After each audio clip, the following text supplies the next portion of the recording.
Alright, so this will be our first problem where we take the influence line that we draw and actually use it to solve a problem for a particular set of loads. So in this case, we have a dead load, a uniform dead load of 1.5 kilonewton per meter, and we just talked about how to take care of that. And then we have a single live load of 10 kilonewtons.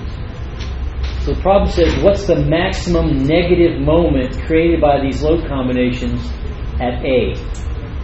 And then, what's the maximum positive shear at B? So let's look at the first problem. We want to find the influence line for the moment at A. How do we do that?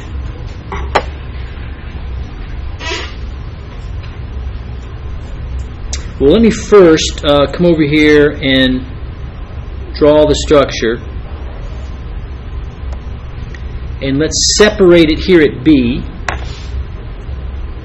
So what I'll have is I'll have a bending moment at A and a shear at A. And then over here at B, I'll have a positive shear at B. So those are the unknowns I have on this section. This will be section AB, which is 5 meters. And then the remaining portion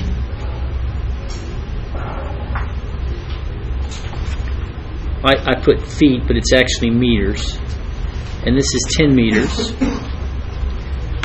So I'll also have my positive shear at B. And then what happens over here at C, I can do a reaction or I can do a shear. I'll just do a reaction.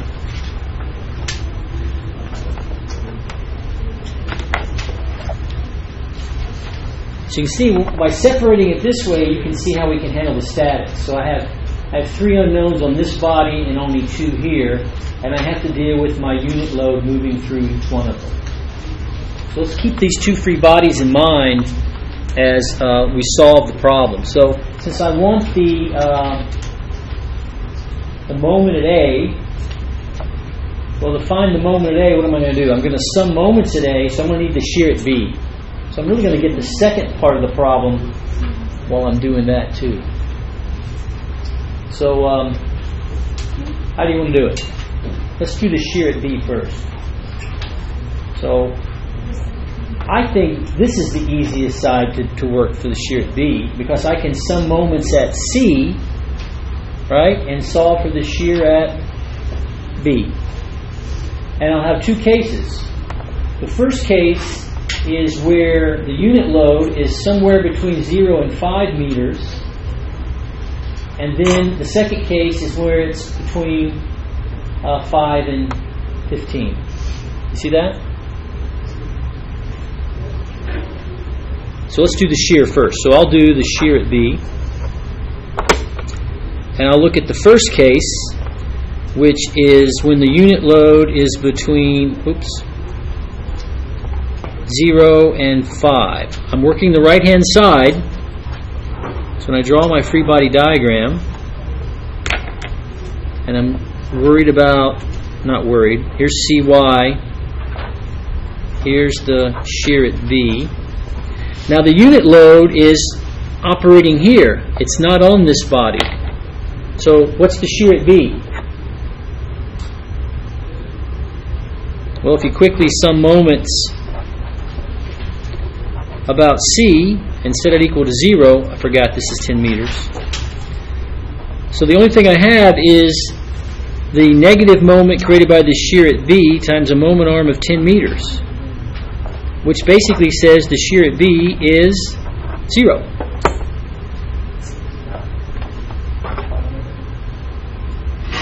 Everybody see that? So when the unit load is operating anywhere in the first 5 meters, the shear at B is 0.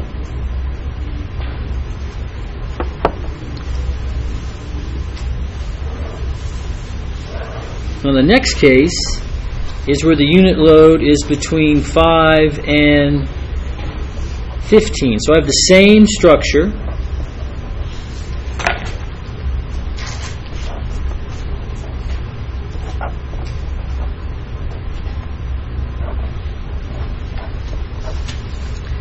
except now the unit load has made an appearance. What's the distance if X is measured from the far left side to the unit load? What's the distance from C to that point? Would be the total length minus X. So this would be 15 minus X.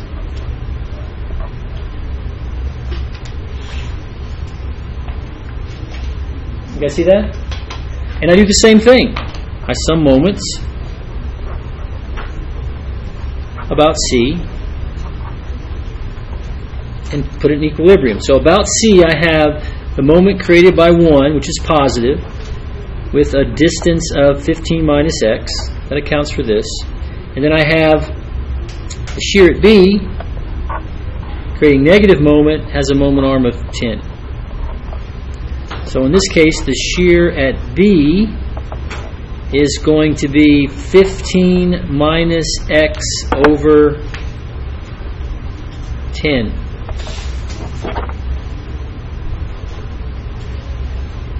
Okay? So I'll draw that. Shear at B. My load is moving a distance X, 5 and 10. So from 0 to 5, it is 0. Nothing's happening. From 5 to 15, it's this equation. So what is it at 5? I get 10 over 10, I get 1. So it jumps up to 1. And then as it decreases, as X gets bigger and bigger and bigger, all the way to X equals 15, it goes to 0.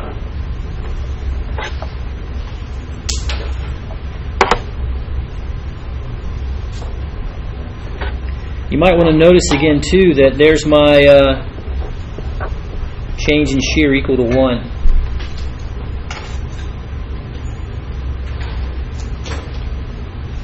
So what is the maximum positive shear at B?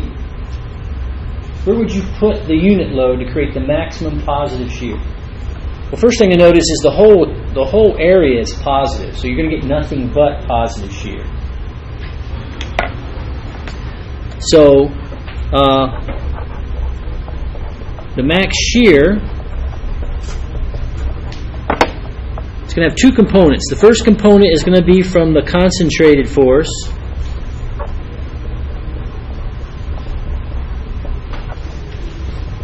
And what is that value? 10 kilonewtons. So I'll take the 10 kilonewtons and I'll multiply it by what? 1. That's the maximum positive value. And that gives me, easy enough, 10 kilonewtons. Now what about the uniform load?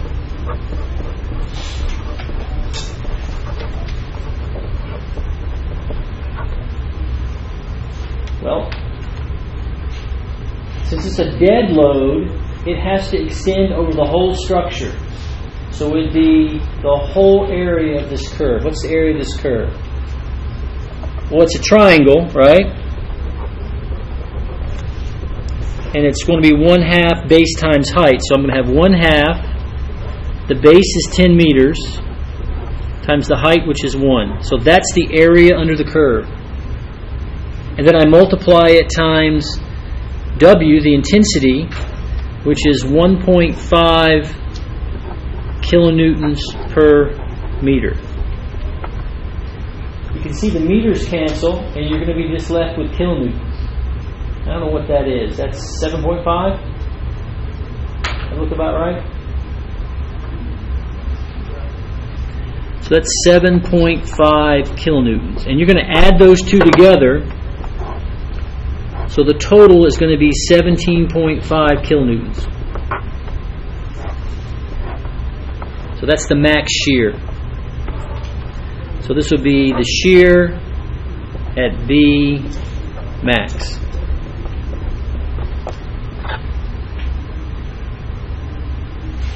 So for this load combination, That's what I've got. And what will the beam look like under that load position? It'll look something like this. We've got a fixed connection here and a pin. So the first thing you want to notice is that the dead load goes over the whole structure. That's the dead load. And then where do we put our live load? Where did it have the maximum value? Right here. So it would be right here. So that's the load combination. The live load moving would be right there at B, and the dead load across the whole structure.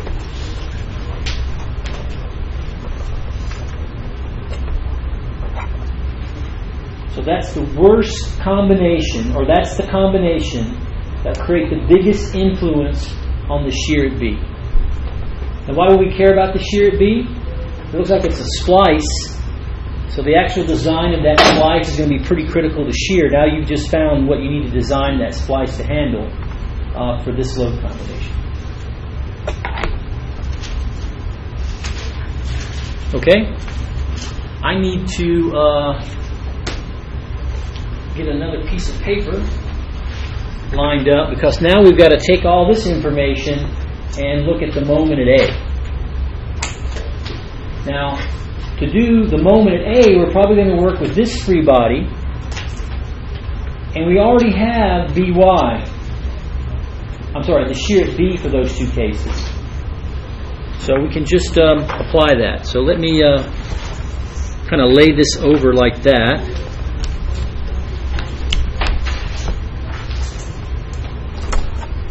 So you can kind of see the original free body diagram that we had.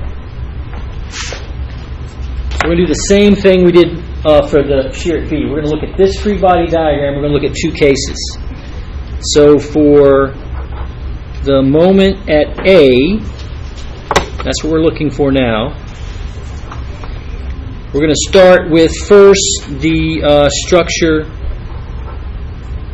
or I'm sorry, the position of the live load between 0 and 5. So I'm going to draw my free body diagram of the left side, which is 5 meters.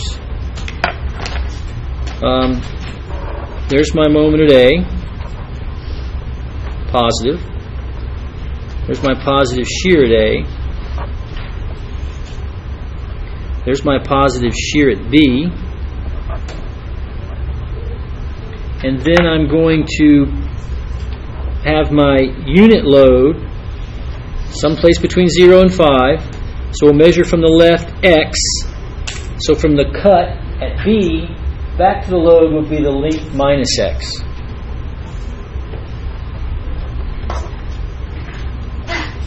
I'm trying to find the moment at A. What's the best place to do that? Should I sum moments at A? I think that's a good thing. Let's say if I sum moments at B, what would that do for me?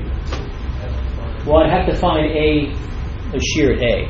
Right now I just have the shear at B. So let's sum moments at A. So again, right-hand rule, summing the moments at A. Make sure it's in equilibrium. Let's see what we've got. So this positive bending moment is negative in my statics. The unit load creates also negative moment with a moment arm of X. And then I have the shear at B, the way I've drawn this, creates also negative moment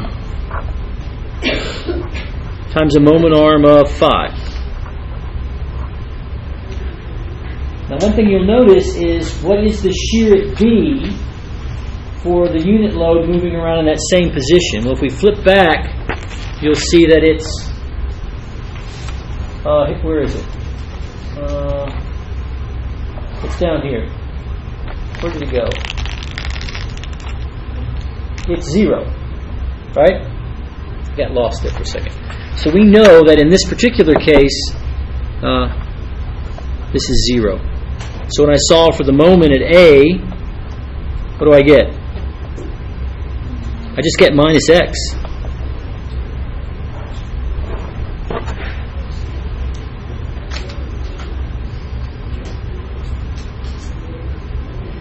Is that okay? So now let's go from 5 to 15. So I'll have the same free body diagram as before. Still working the left side. Got the positive shear at A. Got the positive bending moment at A. And our positive shear at B. Except now the load has moved off. So it's not, I don't have to even consider it. This is still 5 meters. Well, again, how do I find the moment?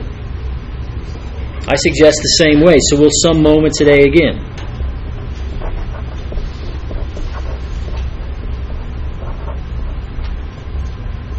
So again, with this sign convention, that moment is negative. And the moment due to the shear at B is also negative, with the moment arm of 5. So some similarities here, except now, in this particular case, what's our moment equation equal to? It's 15 minus x over 10. So this becomes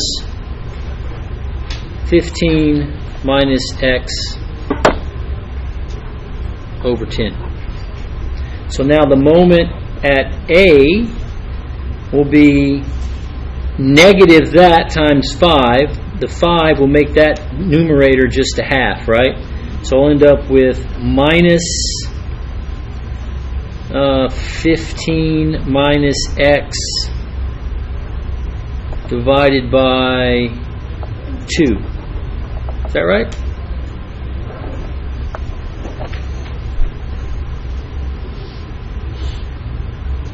I think it looks good. So now just plot those two. So this would be the moment at A as a function of our load moving from 0 to 5 and then from 5 to 10. So from 0 to 5, we plot this graph. So at x equals 0, it's 0. At x equals minus 5, it is minus 5. Oh, sorry about that. It looked perfectly good to me. Is that better? Sorry. And then from 5 to 15, I plot this one. So I put in 5 here. I get 15 minus 5 is 10. 10 over 2 is minus 5. It matches. I put in x equal 15. It goes to 0.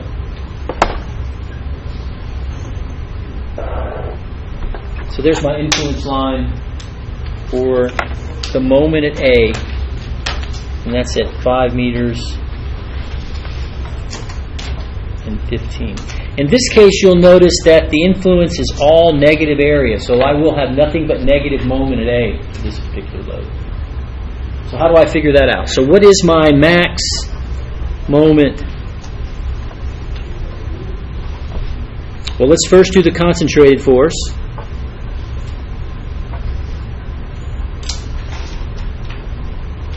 I remember the concentrated force was 10 kilonewtons, is that right? Yeah. So what's the maximum ordinate in this graph? What's the largest value? Looks like minus 5.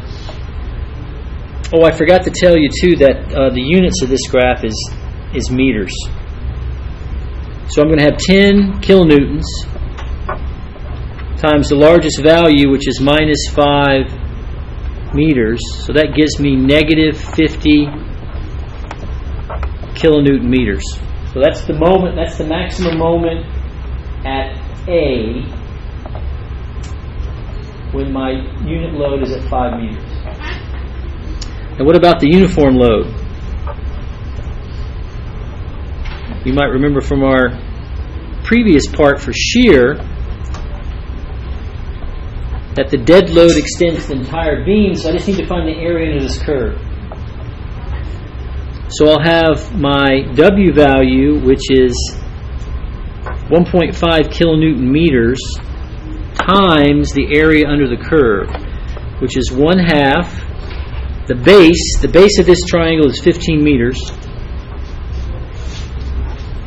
times the height, which is minus 5 meters. And you put all that together, and what do you get? You'll get kilonewton meters for your unit. I don't know what that number turns out to be. Somebody help me with that. 1.5 times 5 times 15 divided by 2. Negative 56.25. 56.25? Anybody else get that? Yes. Excellent. I'm not going to have room to put my units in, but if I sum that up, I should get what? 106.25?